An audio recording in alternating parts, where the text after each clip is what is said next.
supplement industry, even going up to foods and functional foods. So I'm going to kind of go through some of those definitions. So functional foods have been providing the body with the required amounts of vitamins, fats, proteins, carbohydrates needed for healthy survival.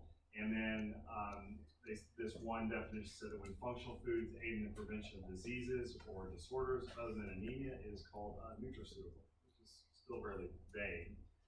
I don't know the laws in Australia because I haven't seen them in print. So I don't know what you have here. Not sure, okay. I couldn't find them. I can find them for other countries, but not so much for Australia. You have TGA, Therapeutic Goods Administration, which does regulate the manufacture and production of dietary supplements, but after that, I don't know what happens to the supplements here. So the FDA does categorize nutraceuticals as one of four possibilities: drugs, dietary supplements, food, or food additives. We have this Bureau of National Sciences, and they have this definition of a nutraceutical, although it's not a legal term in Canada. And again, I'm not sure what it's like here in Australia, but their term for their definition for nutraceutical is a product that's isolated or purified from foods, generally sold in medicinal forms, not usually associated with food. A nutraceutical is demonstrated to have physiologic benefit or provide protection against chronic disease. So a lot of the definitions around the world have something to do with additive to your regular diet and have some physiologic benefit. And then you have this whole thing about functional foods, which is very similar. The term is oftentimes used, again, as something additive to the traditional diet and something that has a physiologic benefit. Again, in Canada, there's no real regulations for these. In the United States, regulations are very weak, and you're going to see some of that as we go through this. So collectively, nutraceuticals are used to describe herbals, vitamins, minerals, functional foods, probiotics, a lot of these things that we see on the shelf and maybe advertised. Do they allow advertisements for nutraceuticals? They do. And do they allow advertisements for drugs? No. Okay, that's a big difference because in the United States, we advertise drugs. We're going to tell you how wonderful they're going to make you feel and then how they will kill you in the same 1 minute section. So it's amazing. So, all right. So just, I tried to get some newer statistics on pet ownership. At least we can see trends. So in the United States in 2001, you can kind of see the numbers here. 62 million essentially dogs, 71 million cats. And then we zoom ahead to 2007. That's jumped up to 72 million dogs and almost 82 million cats. So we have quite the growth. That's, population is obviously a lot smaller here in Australia. So I assume that you still have this similar growth as pets come in. And a question I have for you is, in the clinics, do people ask about dietary supplements for their animals? Is that okay? So it's very common in private practice throughout the United States. I get asked this more and more. We have all these specialty diets. I assume you do as well for dogs. We have specialty meatloafs and raw food and this food and that food and all these other different varieties of foods for our pets. So there's a huge growth in the U.S. pet supplement market. Just to kind of give you an idea, in 2007, it was a $1.2 billion industry, and at the time the paper was written, in 2008, it was expected to reach $1.7 billion. This number has been far surpassed. And at the time, 2008, 33% of dog households and 24% of cat households reported using dietary supplements for their pets. So we know that it is being used quite a bit. And this is why, because we love our pets, right? We dress them up, we do all these wonderful things with them. They come to bed with us, they wake up with us, they shower with us, they go to work with us. We love our pets. So a number of studies have shown just how much we love the pets, at least in the United States. 91% of pet owners consider their pet as family. It's a pretty significant number. And 80% of dog and cat owners will treat their pets before they treat themselves. And notice who did the study, Mars Good Life, right? And a lot of big name companies are getting into pet products. In fact, out of Newsweek, major journal in the United States in 2009, they know that pet products were the fastest growing retail segment in the US, just behind consumer electronics. That should tell you something about the demand for pet care, pet products, and so forth, is that people love their animals. They're going to do everything they can to do what they can to improve the health.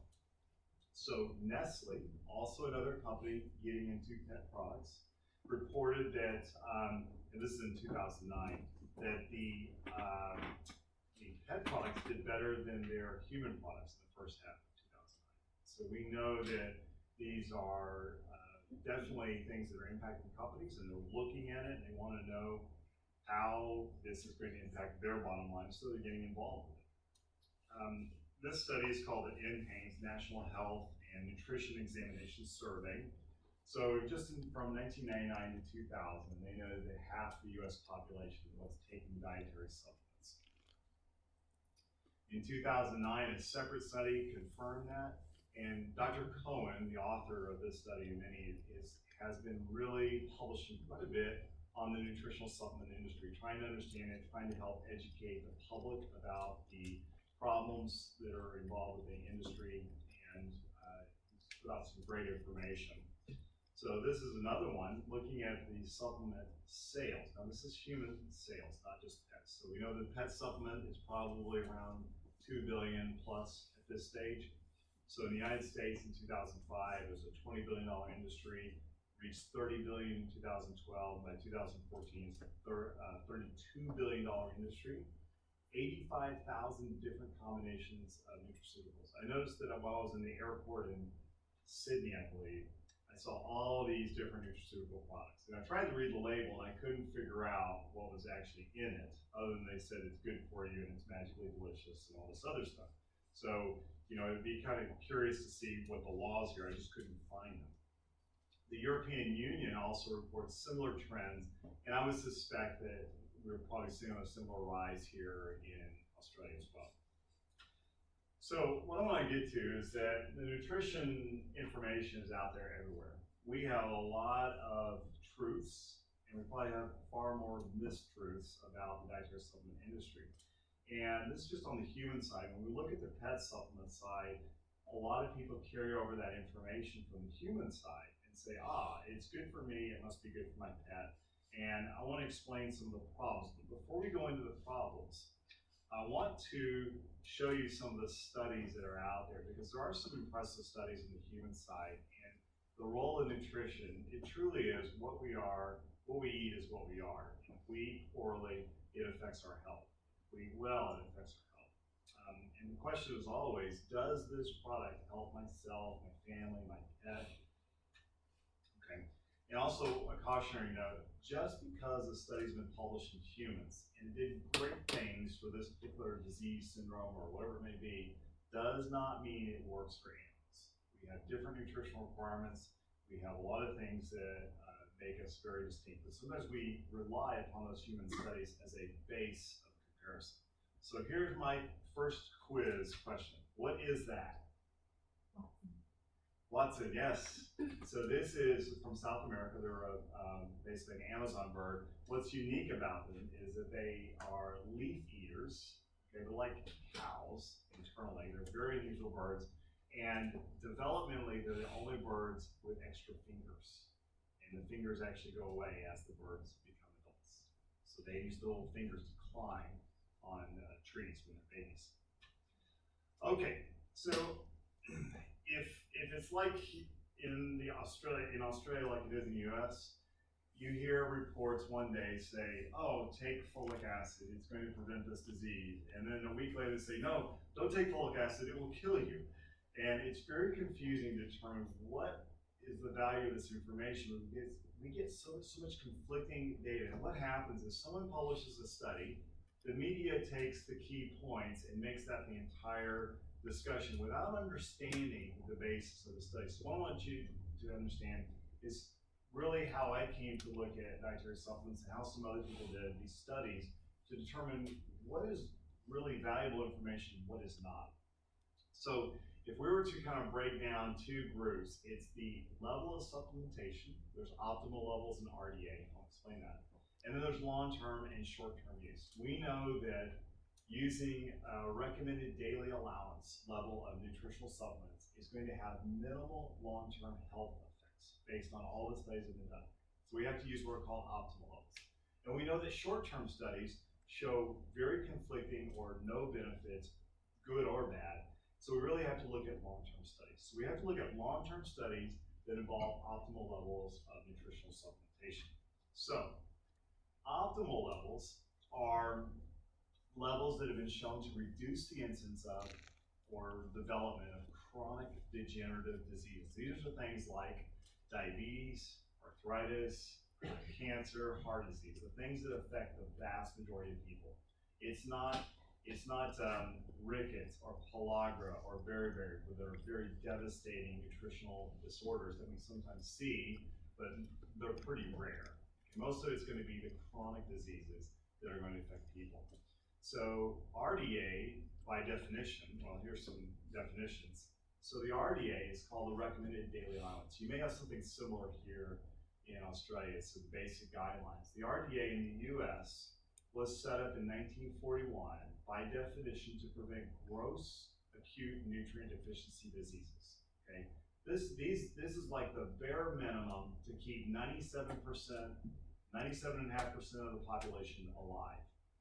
Furthermore, they developed these levels to provide the absolute bare minimum nutrients to put into K rations for soldiers in World War II. That's what those levels are based on. Have nothing to do with long-term health. They have to do with keeping soldiers alive in the trenches. And that's about it. They have since been modified. There's some variations. However, we don't have really any good information that supports that giving an RDA level nutritional supplement is going to provide any long-term health. So we have to really look at those higher levels they're going to have, but they're going to be the optimal levels to evaluate whether or not a supplement study is going to be of any value. And these high-level studies, meaning high-level supplementation, which is below the tolerable limits. So we have, dangerous levels, of course, and we're talking about well below that. So every once in a while, the Institute of Medicine, that's IOM, will modify those daily recommended intakes or the RDAs, and they will change that. The most recent one was in 2011, and they looked at vitamin D and calcium levels. And don't worry about the detail. It's just basically they adjusted what the average population they felt should be. Okay, so long-term use of supplements is the next thing. And can anybody tell me what would be a long-term trial, if you had to guess, for a dietary supplement? What would be a long-term trial? Oh, sorry. Oh, okay. 2 years. Okay, 2 years, that would still be short-term. I would say a minimum of 3 years, okay? And these are expensive to run. When you start introducing large numbers of people into a study, and you're gonna go for 3, 5, 10, 15, 20 years, they're very expensive studies to run. We rarely see these types of studies in pets. We have the Labrador retrievers that were taken from birth to death, and they looked at obesity versus lean dogs. That's an example of a long-term study. We have very few of those types of studies. We have mostly short-term studies in pets, which unfortunately makes it very difficult to interpret, does the study have any validity? Even if they used a perfect amount, an ideal amount of the supplement, we oftentimes don't know if it had any value. And that's frustrating because when you're trying to look at that, it's like, well, did this study have any value or not? So generally, when we look at dietary supplement studies, we have to know, did they use an RDA, bare minimum amount of nutrition, or did they use an optimal level? And was this a long-term or a short-term trial? Okay, so I want to go through just some of the literature on the human side and why people are so gaga about nutritional supplements, because there is some good research. There's a lot of bad research, but there is some good ones. So my initial research, my very first research project was in kidney disease in fish oil. So I was very interested in omega-3 fatty acids. And by the year 2000, the Mayo Clinic proceedings have reported over 4,500 studies. This number is now well over, it's going to be 8,500, 9,000 peer-reviewed studies on omega-3s alone. So there's quite a bit of research on it. And more or less what they're showing is very similar even back then. They use it to modify heart-related problems, certain types of cancers, autoimmune disorders, and so forth. So here's one of the first big studies. This was a 17-year trial done from the New England Journal of Medicine. There were 22,000 men. This is the men's health study or physician's health study. And what they did was they broke up these people into 4 groups. Highest amount of omega-3 intake, next highest, next lowest, and lowest. And what they found is that men who took omega-3 fatty acid supplements and were in that highest quartile had an 81% decreased chance of sudden death. Okay, there is no drug on the market that has been shown to even come close to that. So that was a pretty significant number. That was 2002. And then same year in 2002, they did the same thing with women, part of the nurses' health study. And the women who had the highest intake of omega-3s had a 33% reduced reduction of sudden death, okay, from heart disease. And if we were to average all the current studies, this is more typical. We see roughly across the population about a third reduction in sudden death just from taking omega-3s alone. So then they said, this is also out of the same year, so a lot of these started coming out in the early 2000s. They said, all right, let's take people who survived a heart attack. At the time, roughly 2/3 of the people who had their first heart attack survived, which means 1/3 died. And they took these people who had advanced cardiovascular disease, and then they gave them either placebo or a fish oil supplement. And they noted that the ones that got omega-3 fatty acids had a further 50% reduction in sudden death. That's just from taking one single nutrient and fish oil supplementation. So in the United States, we have all these drug commercials. And prior to 2005, we had all these commercials that said, you got to take a statin drug, it's going to make you feel better, and all this other stuff, and reduce your risk, it's better than hereditary factors, on and on and on. That was until this study came out. What they did was they looked at all the trials that were on the market at the time. There were 97 trials, so you can see roughly 280,000 people involved in these trials, and they showed that the statins did in fact reduce your risk of mortality by 22%, but omega-3 fatty acids alone reduced it by 33%, which is a 50% increase, plus it didn't have the side effects of the statins nor the cost. That is because this study, that the drug companies can no longer state that the statins are your best defense against heart disease, because fish oil, over-the-counter fish oil, proved to be better. So I have an important drug commercial for you. Let's see if I can get the sound up here. All right, here we go. Oops. Maybe some of you have seen this. Do you ever feel like stress is taking over your life? Yeah, that's me. Are you finding it difficult to concentrate on one thing at a time? Yes, every day. Do you get headaches? Yeah. You can't see what we're seeing. Hold on. Wait, I know how to make it work. Go ahead. Let me do this. There we go. Oh, wait, where's the sound?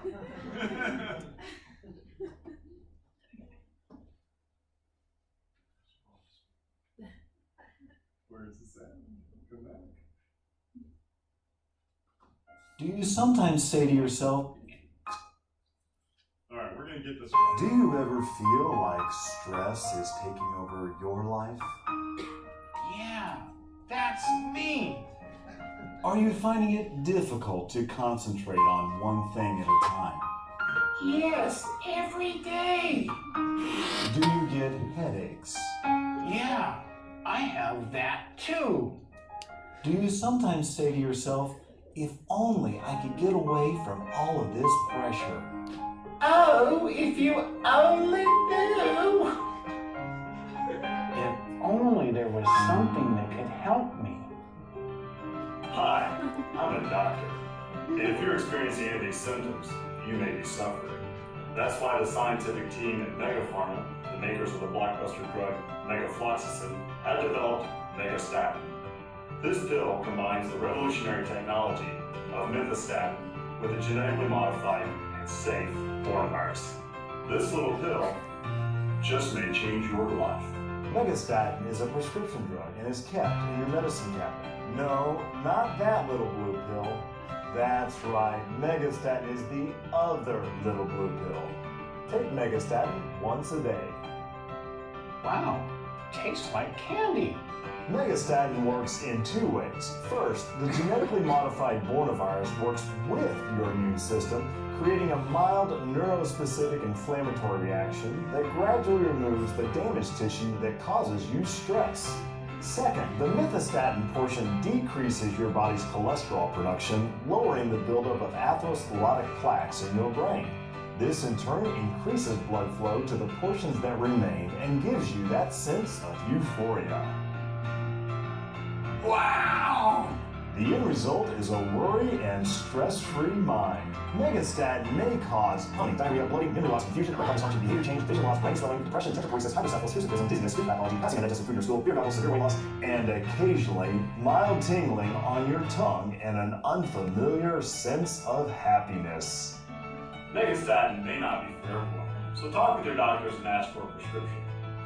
If they will not prescribe Megastatin for you, just give us a call and we'll find a doctor that will.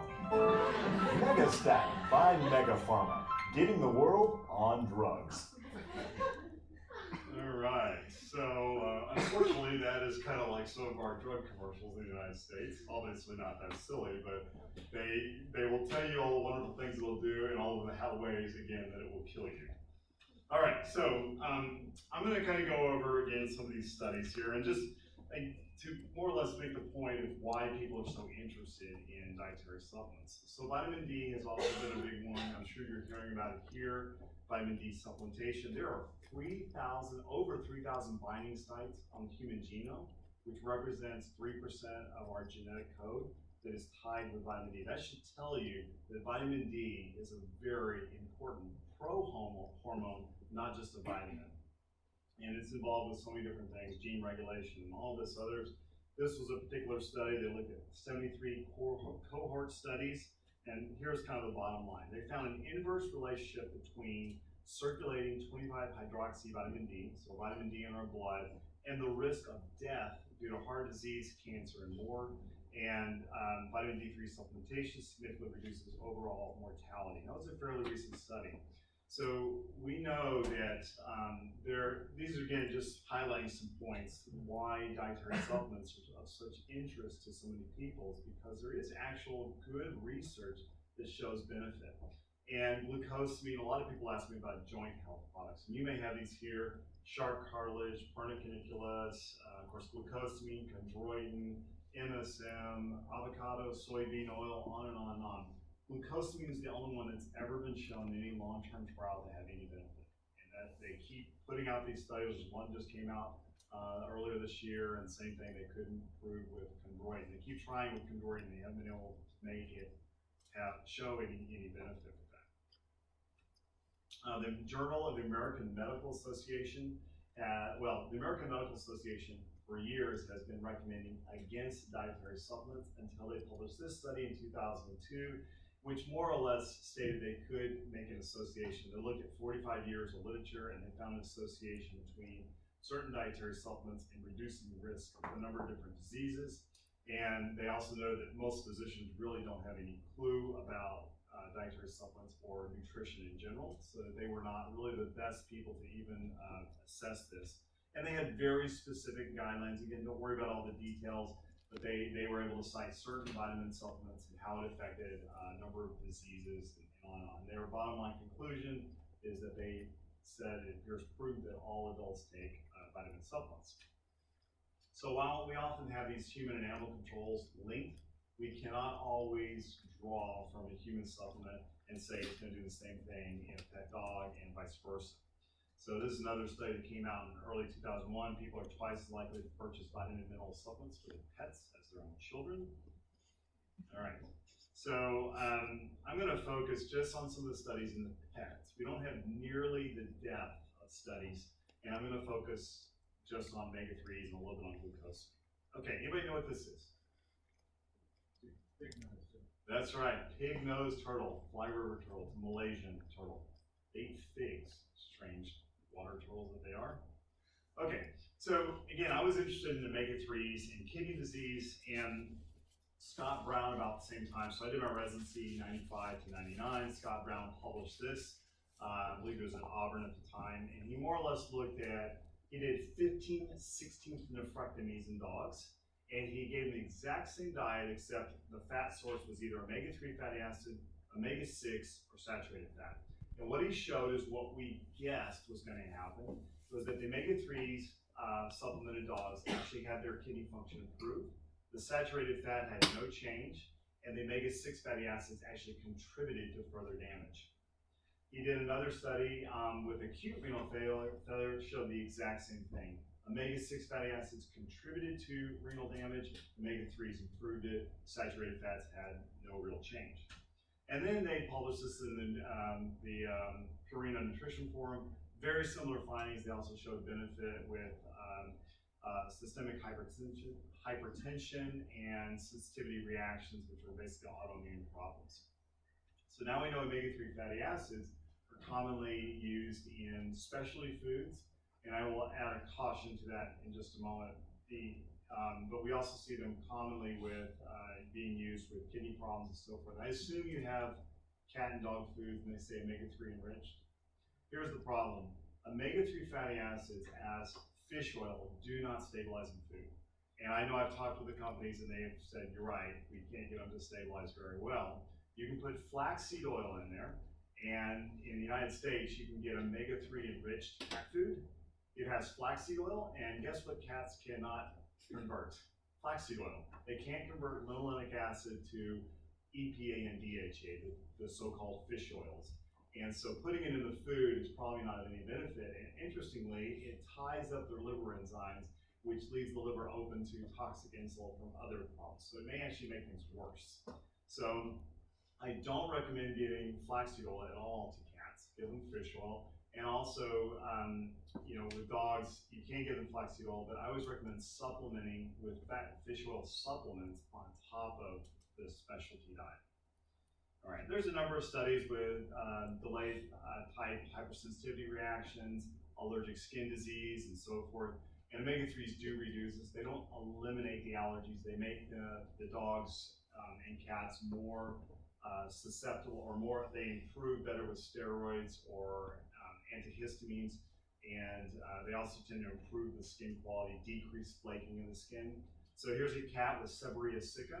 So you see the little dry, flaky skin.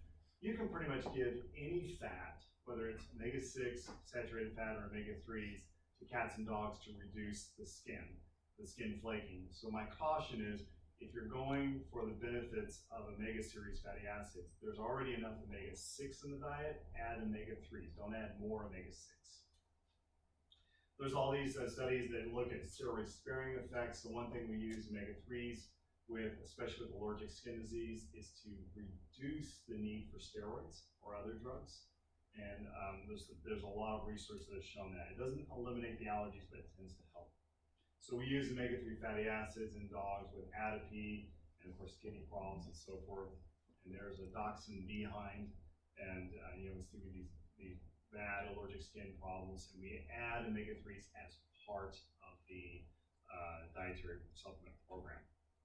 As far as adding in flaxseed oil, you can. The problem is that animals like humans and dogs are poor converters of flaxseed oil, which is linolenic acid, to the functional omega-3s, which they convert approximately 10 to 20%, which means you have to give 5 to 10 times per volume as much flaxseed oil as you do, say, fish oil. Number of research studies on immune system improvement with omega-3 fatty acids. If you see, y'all see lupus onchodystrophy here? It's a degeneration of the claw. I'll show it to you. Maybe after you see it, you'll start to recognize it, but omega-3s can be used for that.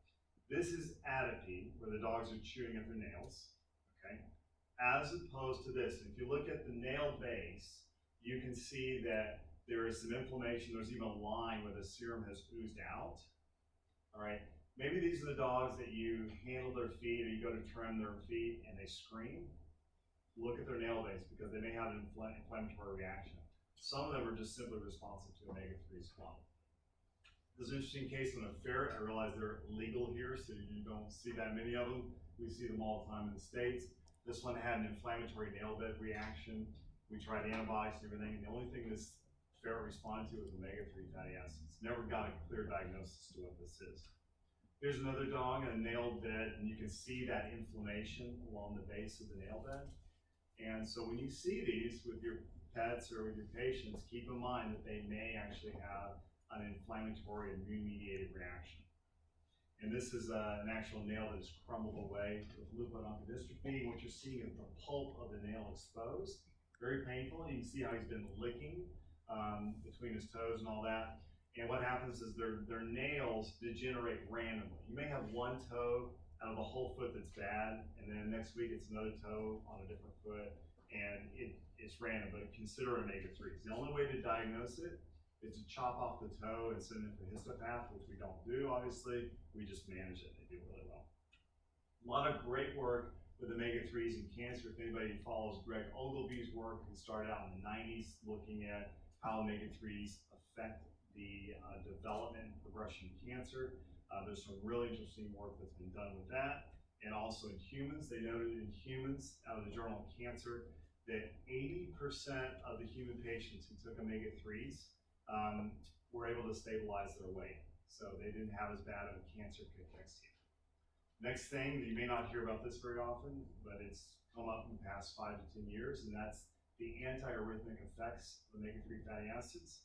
A number of studies now have shown that they can either reduce or completely eliminate arrhythmias just by giving fish oil to dogs. Now, it takes a long time. It's not like it's going to happen overnight. It usually takes 6 to 12 months, but it's a very easy thing to do. So we've been able to take a number of dogs that have chronic heart disease, arrhythmias, and others, get them off medication, just have them on fish oil. Doesn't work for every one of them. Just keep that in mind.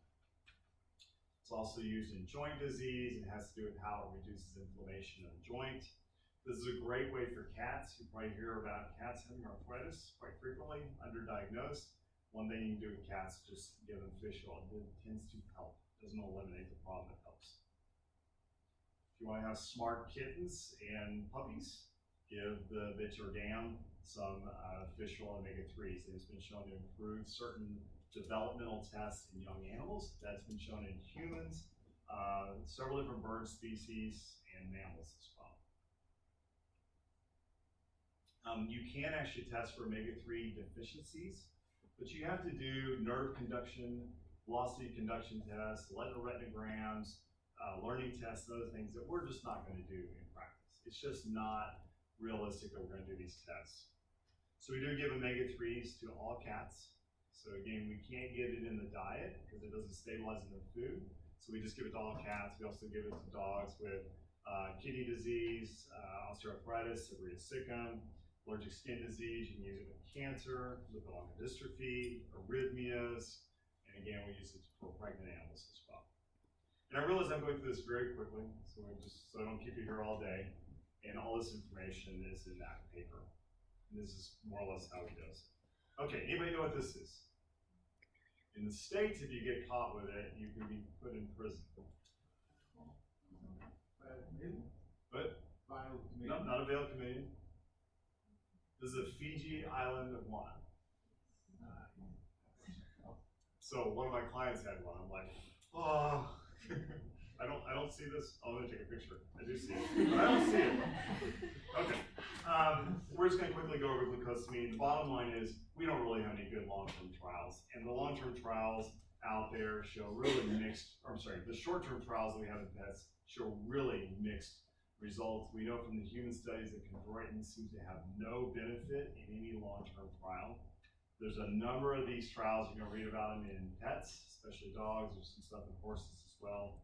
And again, there's a number of these studies. However, the clinical experience is that we feel that these products help. Now we're going to get into the quality of the supplements here in just a moment, but we feel these products are helping.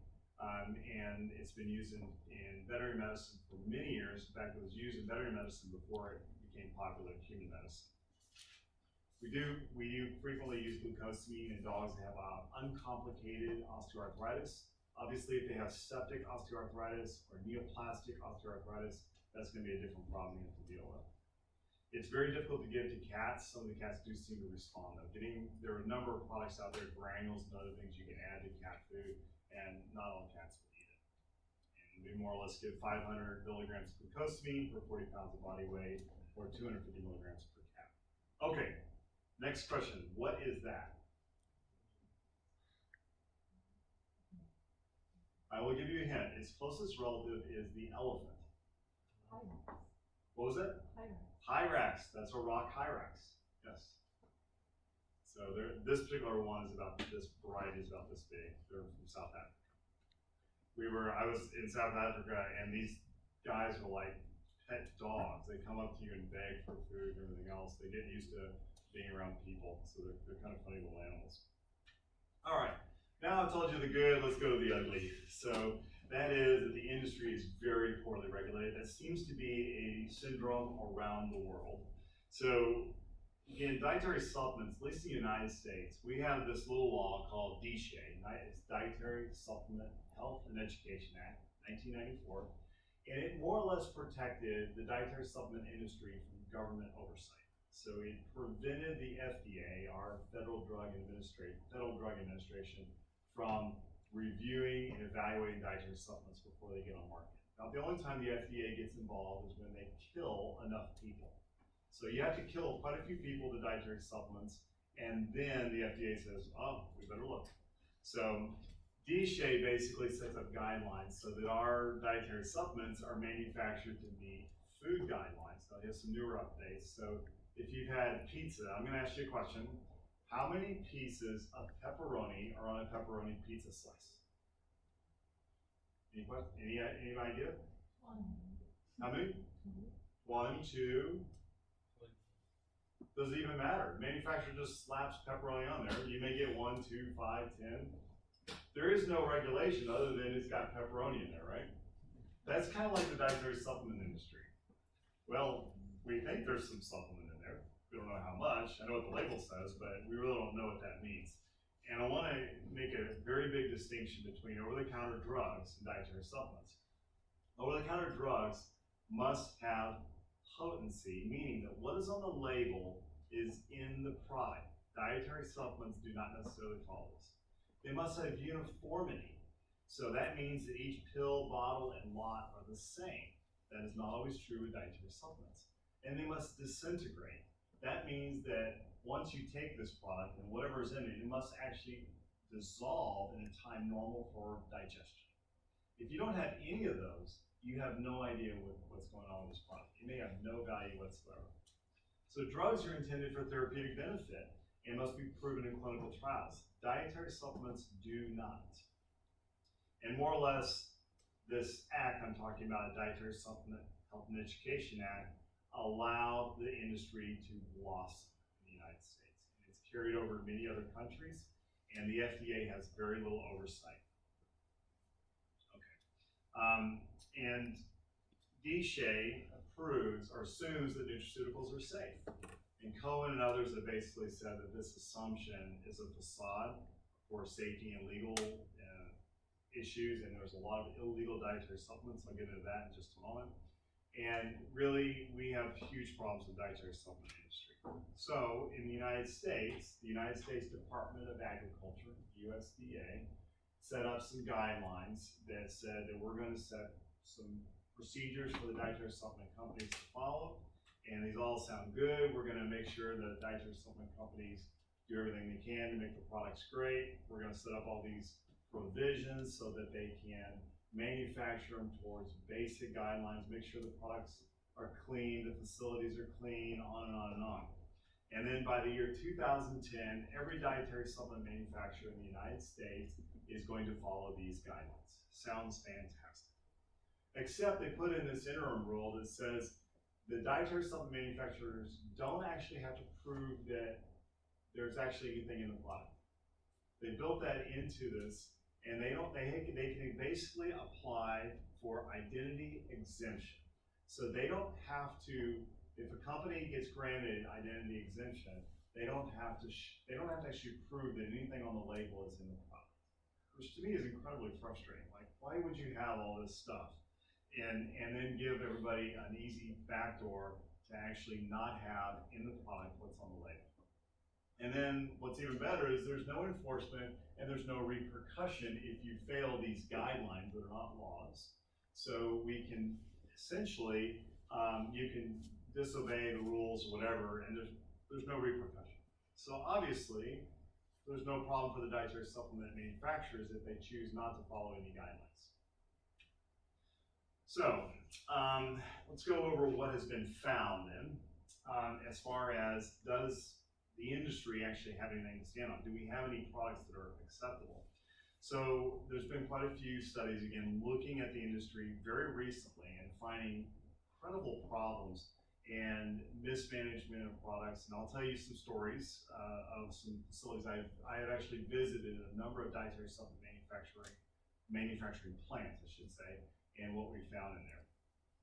So Cohen noted that the vast majority of adverse reactions are never reported. Again, with drugs, we report those. And I'm sure, do you have a reporting system here for adverse reactions with drugs?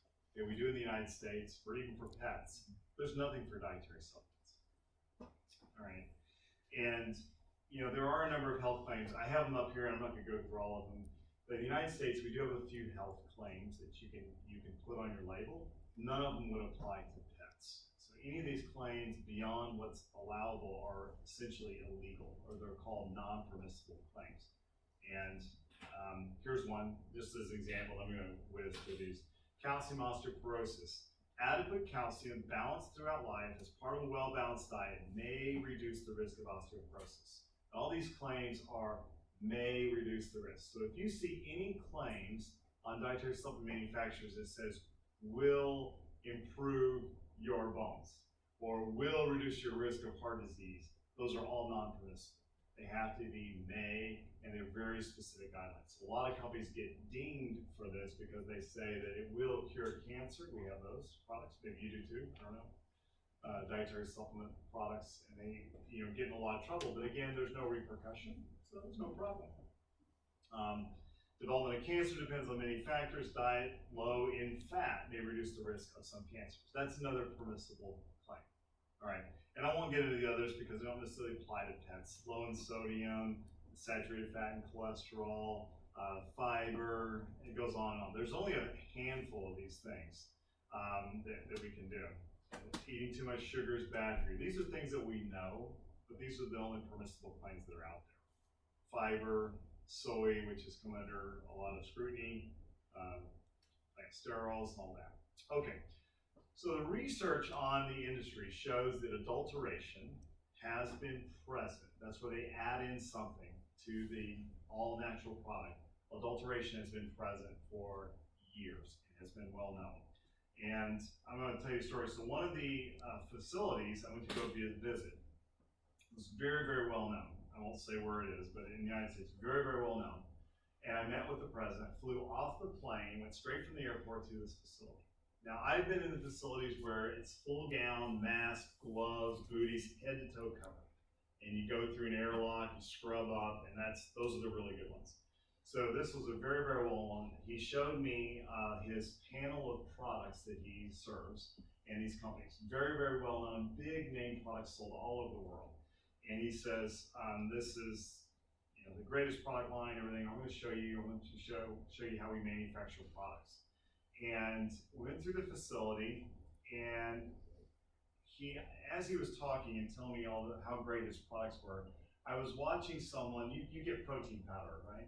Protein powder bags? Okay, so this is a major company that had protein powder, and they were putting it on a scale, and the workers were going in and making sure the amount of powder was correct in the bag. So what the worker was doing, she didn't have any gloves or anything. She'd just reach in the bag, scoop it out, and throw it in the trash. And check the scale, reach in, throw out. And that was just her method of getting the weight down right. Meanwhile, the president is telling me how wonderful everything is. I'm watching this woman do this thing. I'm listening to him, and it's not matching up. So then he takes me to another room and says, this is where we produce X vitamin. And there's dust bunnies everywhere and all that. And that wasn't the problem that concerned me. And he says our next production line is we're going to put a drug on for dead animals on there. So it's not something you would eat or anything like that. And I'm thinking, and I said, do you clean in between? He says, oh yeah, we wash it down. I'm looking at all the piles of particles of who knows what products they've been lined up. So needless to say, I left. I went to another facility and I got to know the chemist. And the chemist was telling me, he and I became good friends and still to this day. We actually knew some people in common, and he's saying, Scott, come over, I want to show you this. And I said, all right. So he showed me this product, and it was a vitamin pack, and it was supposed to increase your energy and be wonderful for you. And he said to me, do you recognize this brand? I'm like, yeah, that's a major brand sold in stores across the US and North America, Europe. He says, yes. He says, have you ever seen this particular product from that company? I said, well, no, but I don't keep up with their stuff. He said, we're doing a 6-month run. I was like, I don't get it.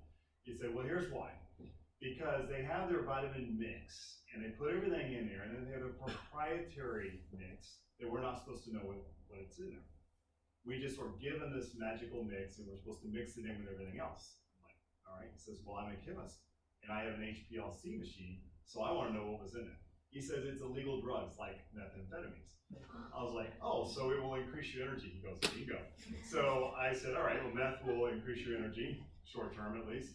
I said, so now explain the 6-month thing. He says, here's what happens. They put out a run of this product for 6 months. They sell it like crazy. It works because they're on meth. And they lose weight, and they're hyper, and they're mowing the ceiling and whatever, so it works. And he says, and the FDA comes back and says, we found meth in your all-natural dietary supplement. And the company says, you know what? We found it too. There's a problem with our production, so we discontinued production. And the FDA goes, oh, good, all right. And that was it. And that's how they do it. So he showed me another one. How many of you drink energy drinks? I see these hands like, I do. Okay, all right, so he showed me this product, this energy drink. I had never seen this company before. He says, we make these by the millions. I'm like, where does it go? He says, Brazil. I said, all right, I know you're gonna tell me something. He says, yes, I tested it on the HPLC, and we found 2 highly illegal drugs in there.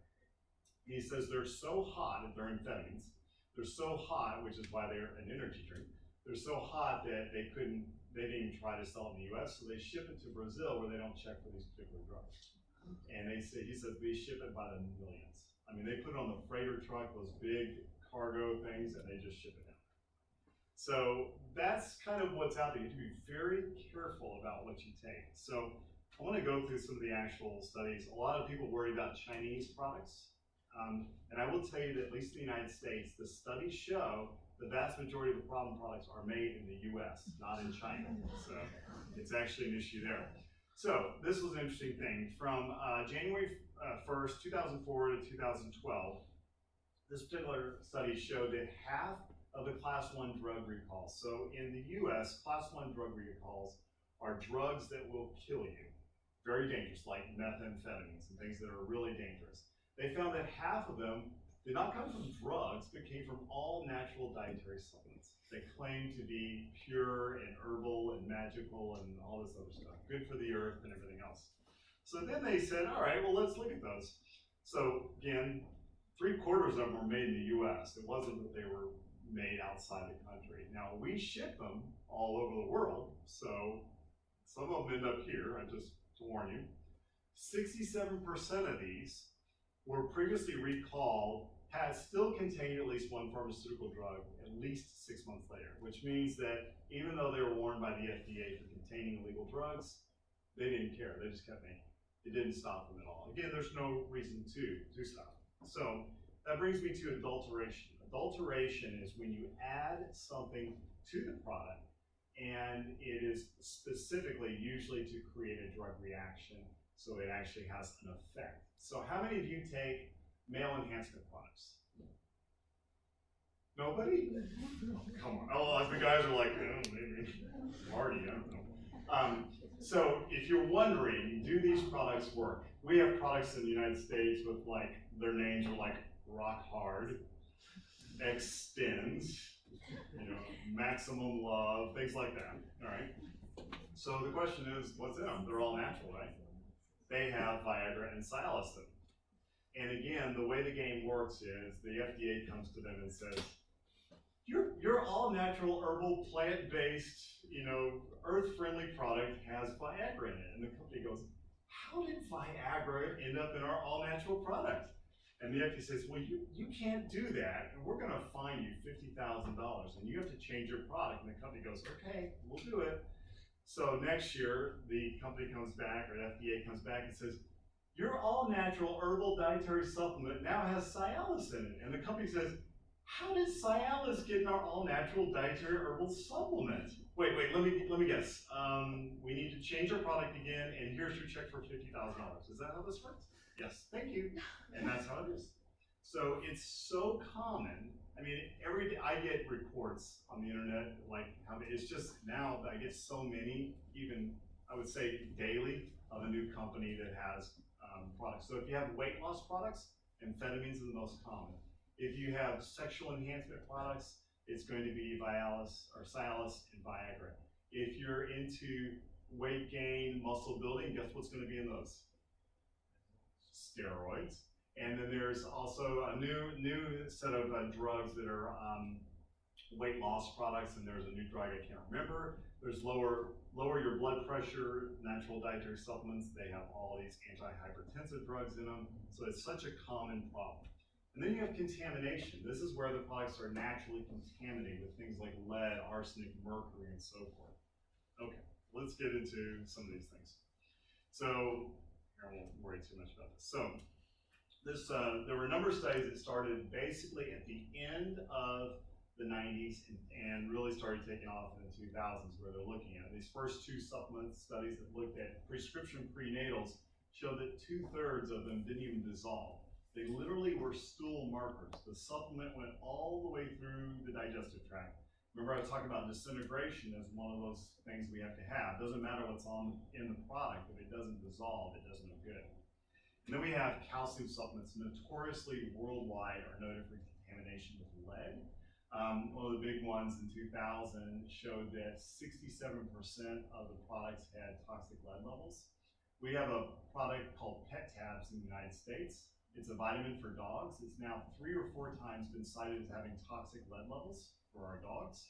And the parent company said the amount of lead is perfectly safe for the dogs. So they've even admitted that it's leaded. They don't seem to care. All right, this one, vitamin E product, they only noted that one of the products came within 10% of its stated claim, and they showed a lot of variability. So we have uniformity problems, we have potency problems here. This one came out of Lebanon, and they found cadmium and arsenic in the multivitamin supplements.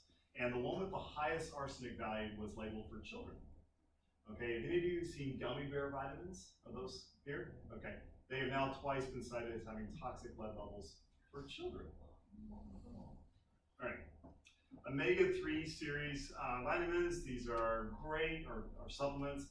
I am a firm believer in these, but you want to get good quality products. What's popping up are what are called persistent organic pollutants.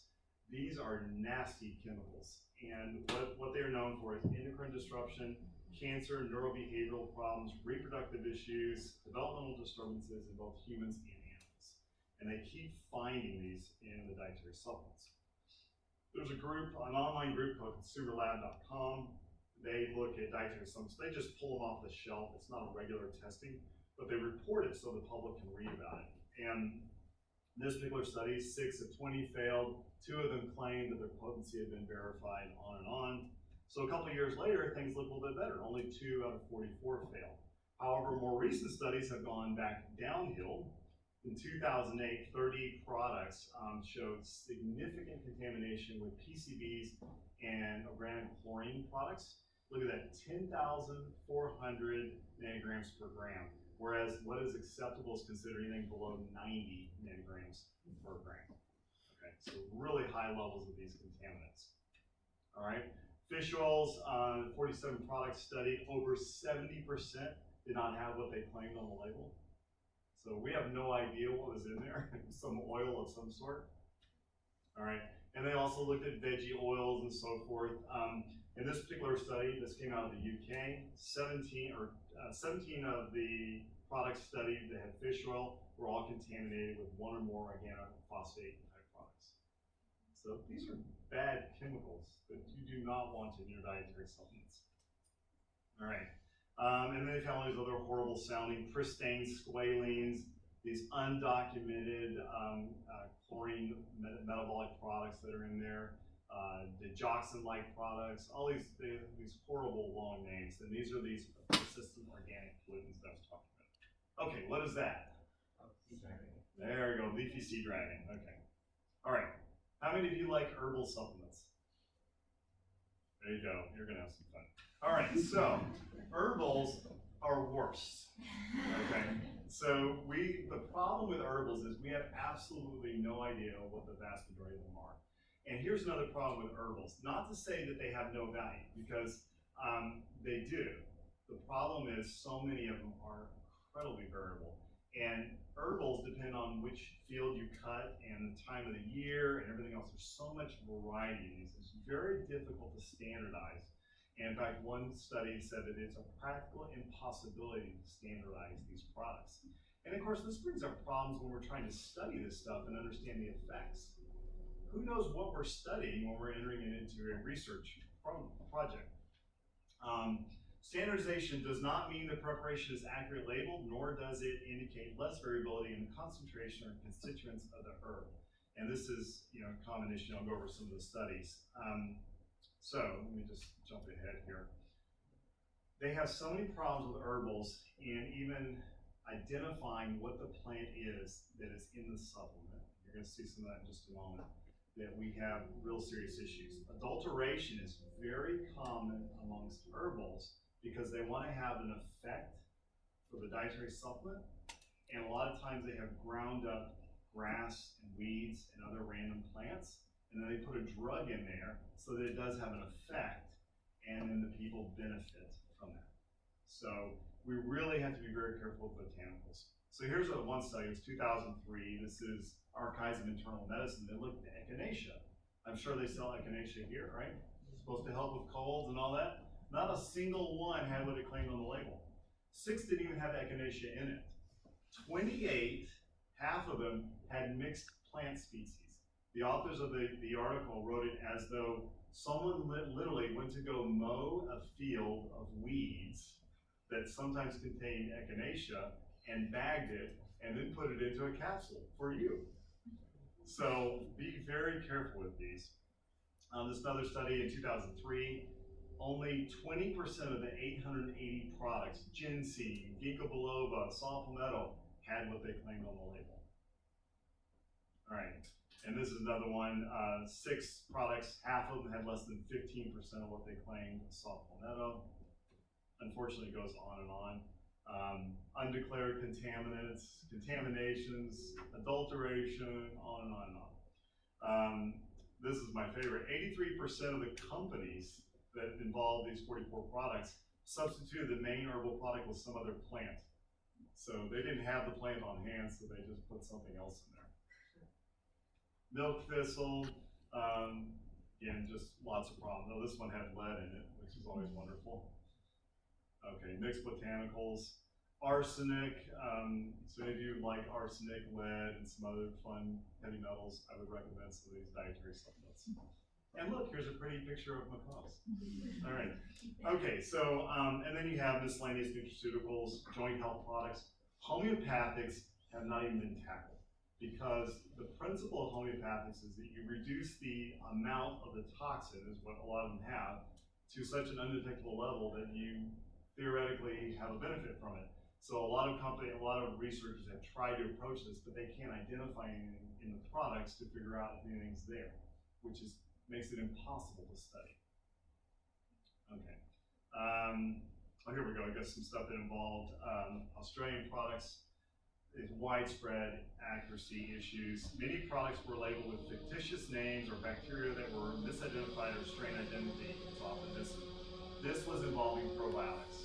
So another study that came out with probiotics, this is another one I just love reading. They looked at commercial probiotics for humans and for animals. 9 of the 21 and 2 of the 23 veterinary probiotics actually had what they claimed on the label, but this is the best part. 5 of the 20 human products and 3 of the 17 veterinary products didn't even spell the name of the bacteria correctly. They didn't even take the time to put the correct spelling of the bacteria, and some of them made up bacterial names. Like they invented new types of bacteria and put it in their product, well, at least on paper. This one, South Africa, again, just lots of problems. 1/3 had no bacteria, 2 of them had pathogenic bacteria in there. So, all right, glucosamine chondroitin products. I'm doing some work out there. This one was highlighted. This is the first one that really looked at these joint health products, and they found that 2 of 32 met the label claim. The 2 most expensive had less than 10% of what was on the label. Consumer Labs looked at glucosamine products for pets. They found that 1/3 of them, 2 of the 6, had no chondroitin whatsoever. It doesn't matter, maybe because chondroitin probably doesn't do anything. However, they published that these 2 products had nothing in them. So the company threatened lawsuit, and Consumer Lab put it all online for the whole world to read, the lawsuit letters and everything. And Consumer Lab, they demanded that a third party test the glucosamine. Consumer Lab said, okay, we'll do that. And they tested it, and the third party also showed that there was nothing in the glucosamine. So the glucosamine chondroitin product. Equine products, we see the same issue with those. I'm sure equine glucosamine products are common here. Okay, they're very common in the States.